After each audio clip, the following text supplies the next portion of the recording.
Naturally, the object of the Miami Dolphin defense was to stop O.J. Simpson. They failed miserably as the incomparable one rushed for 203 yards, including this 75-yard touchdown burn. While O.J. rocketed around like a phantom jet, the Buffalo Bill defense resembled a jumbo cargo plane in a 60-minute holding pattern. Airborne, the Dolphins scored easily and often and rolled up 45 points. The real thorn in Buffalo's hoofs was number 86, Fast Freddie Solomon, the Dolphins' wide receiver, return specialist, and ICBM, who scored 3 long-range touchdowns.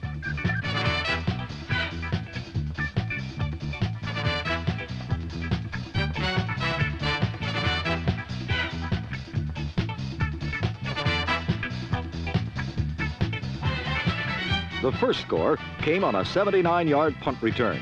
The second resulted from a Hail Mary pass by Don Strock that ended quite righteously in the heavenly hands of Solomon.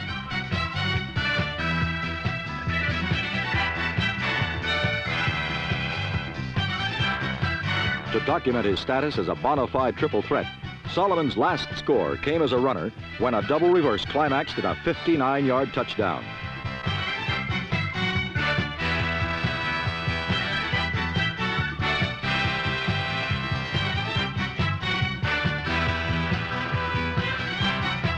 While Fast Freddie's bravura performance may have temporarily saved Don Shula from his first losing season, in Philadelphia, a winning season is harder to accomplish than punching your way out of a paper bag. Facing the talent-laden Dallas Cowboys, the Eagles, and in particular Bill Berkey, number 66, tried to intimidate Drew Pearson, number 88, the NFC's leading wide receiver.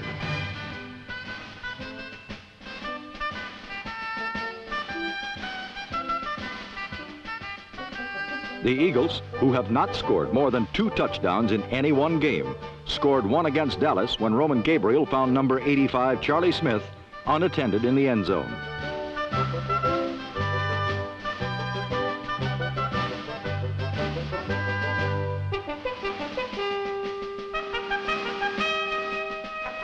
For the first time in weeks, Roger Staubach was able to mix in some runs with the passing that has been the staple of the Cowboy attack.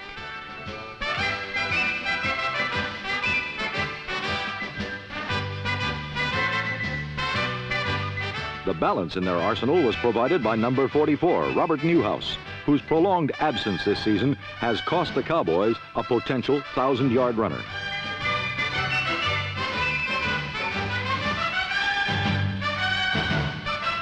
Before Newhouse nursed himself back to health, Dallas relied on the doomsday defense and the spectacular play of their special teams.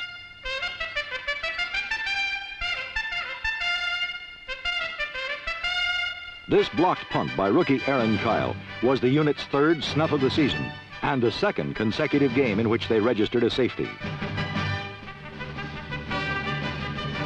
Young players naturally use special teams as a stepping stone to starting as a regular. One such man is rookie Butch Johnson, number 86, who was a 3rd-string receiver on the depth chart when training camp began.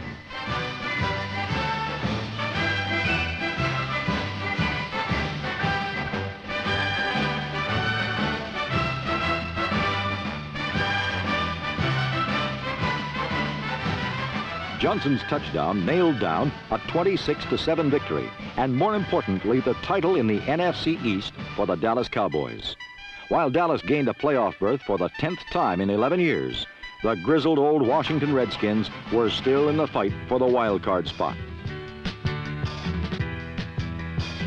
The Redskins set up a summit meeting with Dallas this week by bruising and burying the hapless Jets, 37-16.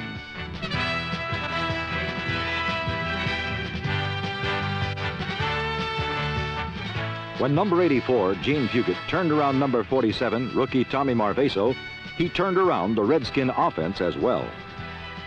Recently, the smoldering Washington offense has been blistering hot.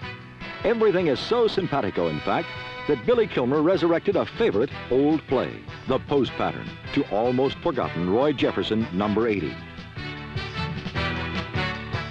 George Allen's Redskins are resilient. So often they are knocked down and prematurely counted out. But they always shake off the cobwebs, take a whiff of ammonia, and wait for the final bell to ring.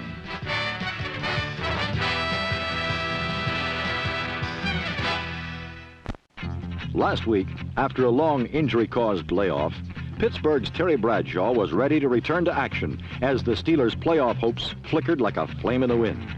Bradshaw seemed to be in top elusive form, and the winless Tampa Bay Buccaneers were no match for the world champs, who put 42 points on the blinky board.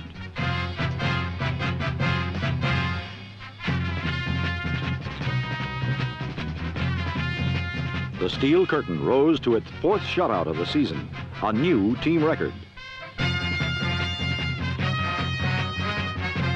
But while the red-hot Steelers were marching to their 9th win of the year, they were not the captains of their destiny. Instead, they had to rely on an Oakland win over Cincinnati in last Monday night's game to keep their title hopes alive. And when Lynn Swann offered a prayer of supplication, someone up there heard him as the Raiders whipped the Bengals 35-20, and the Steelers' playoff flame roared to life and warned the rest of the NFL that they'd better get on their asbestos underwear. Meanwhile, in Minnesota, the Green Bay Packers were making life tough for the Vikings as Ollie Smith's catch set up a 6-6 tie. A little impromptu chest massage kept the Packer heart beating until the beginning of the 4th period. In the meantime, the Vikings displayed a routine that was part Marx Brothers, part Keystone Cops, and minimally successful when one considers the energy expended.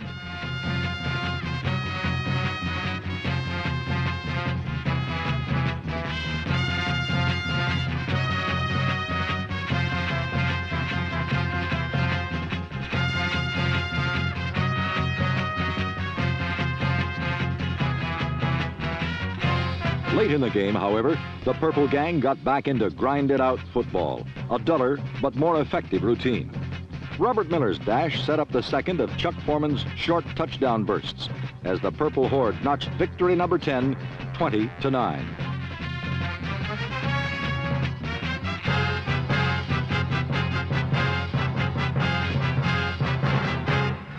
In Denver, Craig Penrose, a rookie from San Diego State, was in the hot seat as the playoff-bereft Broncos hosted the Kansas City Chiefs. Penrose took charge immediately by hitting number 25, Haven Moses, for 8 yards and a 7-0 first quarter lead. Then, Kansas City punter Gerald Wilson learned that punting can be painful.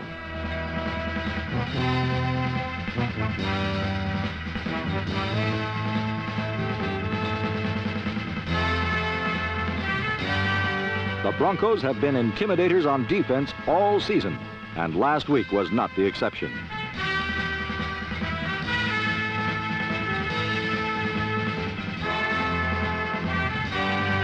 Although the Chiefs made it close on a Mike Livingston pass to tight end Walter White, they could not hold back the inevitable.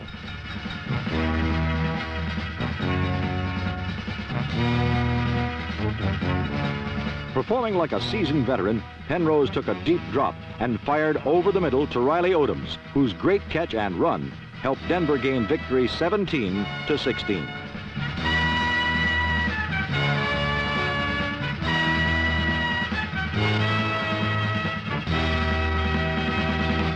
Meanwhile, somewhere in New Jersey, Lions quarterback Greg Landry was the scapegoat for a season's worth of frustration that's been suffered by the New York Giants.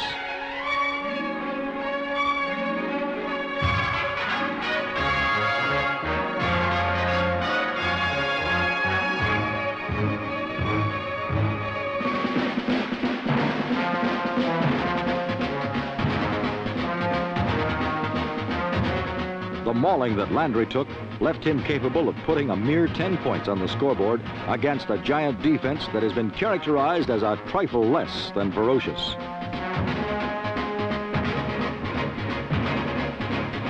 Meanwhile, Craig Morton was letting it fly to ex-WFL receiver Ed Marshall, number 89, whose disappointment was but a passing fancy, soon to be dissolved by some fancy passing.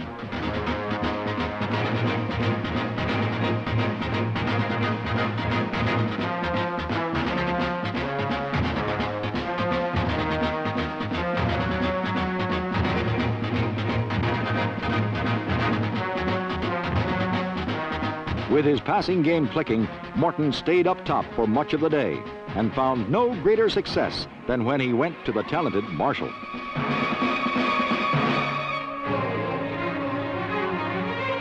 This amazing score gave the Giants a 24-10 win, their third in a year that's gone from bitter to sour to sweet.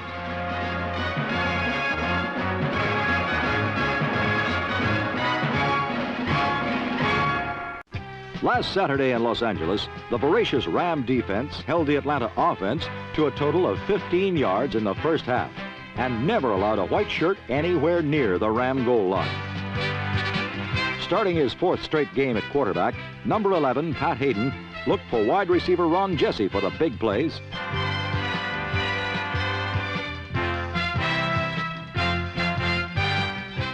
Hayden completed 13 of 21 passes and led the Rams to 359 yards worth of passing offense for the afternoon.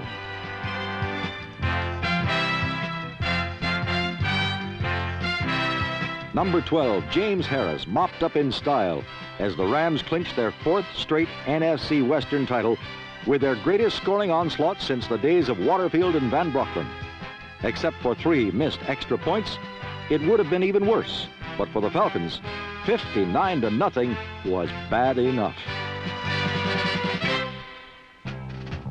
In Seattle's Kingdome, the Bears also had some fun.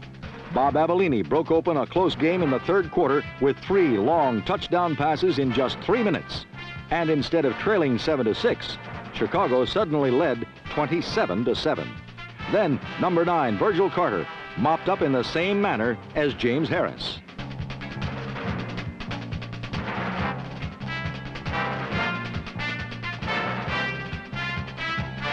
But the big story of the game was number 34, Walter Payton, who carried 27 times for 183 yards, his best day in pro football. Payton ran his season yardage to a league-leading 1,341, enough to top Gale Sayers' club record by more than 100 yards.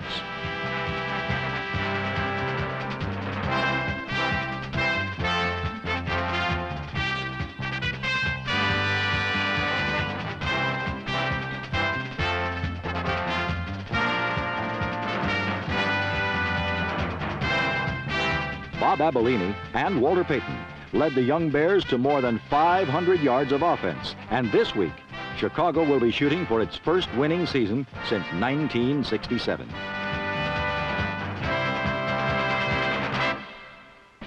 In St. Louis last week, Burt Jones, the NFL's top-ranked quarterback, led the NFL's top-ranked offense with passes like this one to Roger Carr. The Baltimore Colts have scored 359 points so far this season, the most in the NFL, and that is due in good part to the classic rifle belonging to the Jones boy.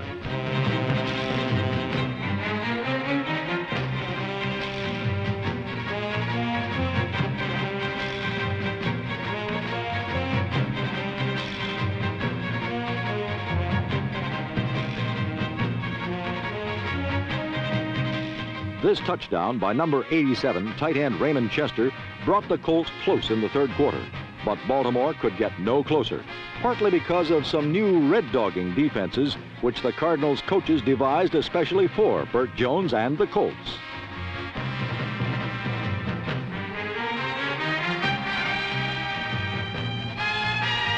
The main difference in the game was that the Cardinals suffered only 1 turnover while taking 5 away from the usually sure-handed Colts.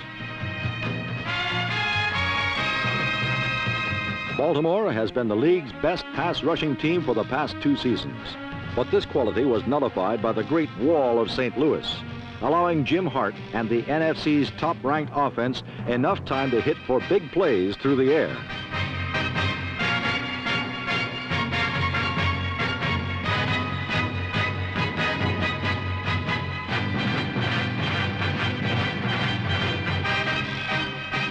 Number 88, third-year tight end J.V. Kane came up with several clutch catches for the Big Red.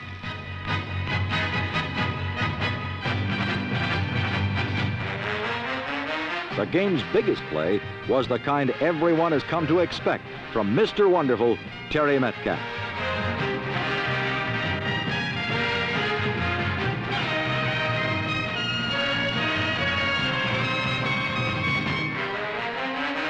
The Cardinals had to win, and they did win 24-17. St. Louis was still in the playoff picture and hoping for some help this weekend from the Dallas Cowboys in their game against the Washington Redskins.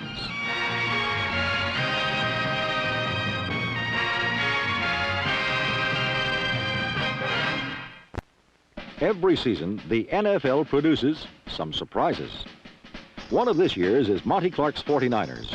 Winners of just 5 games in 1975, San Francisco was still alive for a playoff berth going into the 13th weekend of the season.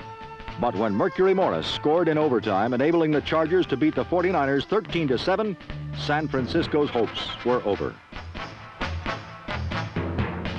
The fact that the 49ers could still have made the playoffs at such a late date surprised the experts. But an even greater shocker is the Cleveland Browns, who suffered a 3-11 season in 1975.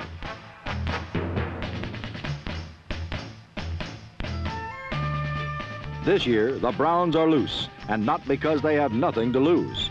On the hard rock surface of Municipal Stadium, the Browns remained in contention for a postseason date. It was not easy, for Cleveland had to overcome the tough defense of the Houston Oilers and the frozen field frosted fingers factor.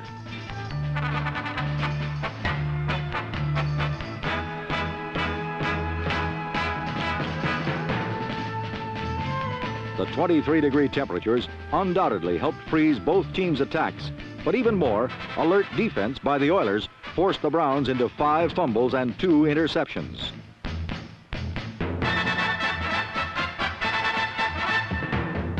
In return, the Browns forced 3 fumbles and 3 interceptions, so it was not surprising that there was only 1 score in the first half, set up when Ricky Feature, number 83, bobbled a punt, naturally, but then sped 49 yards.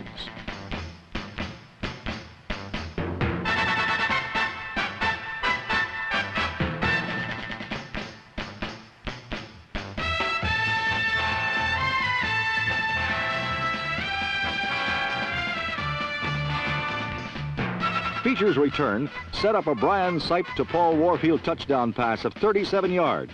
And that score, plus 2 second-half Don Cockroft field goals, were enough to edge the Oilers 13-10 and keep the Browns' season going.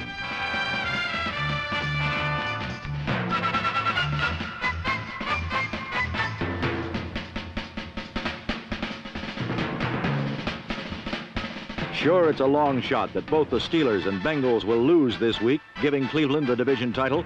But the fact that the possibility even exists is one of the many surprises of 1976. The maxi surprise is the New England Patriots. The Pats, like the Browns, won only 3 games a year ago. But last week, New England clinched a playoff spot with a 27-6 victory over the Saints.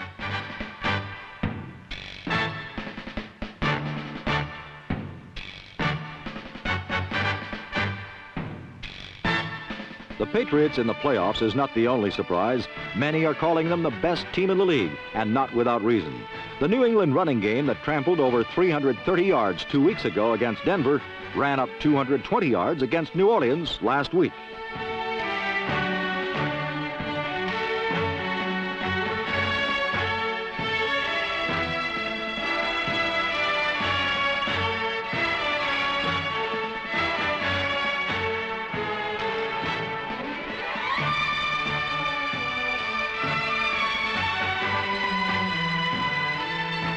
The Patriots' brilliant young quarterback, Steve Grogan, scored his 10th and 11th touchdowns to tie Johnny Lujack and Tobin Rote's record for touchdowns by a quarterback in one season.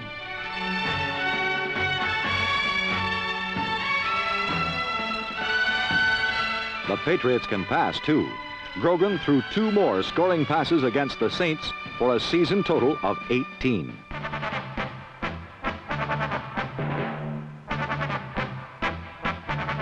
It seems the Patriots can do no wrong. A stingy defense, good special teams, and the AFC's second highest scoring offense make it look so easy, despite the fact that New England can't sneak up and surprise anyone anymore.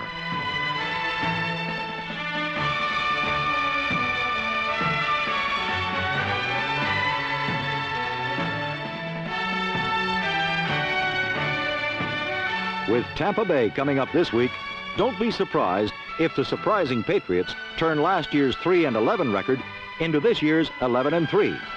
And don't be surprised if the Patriots go even further once the playoffs begin.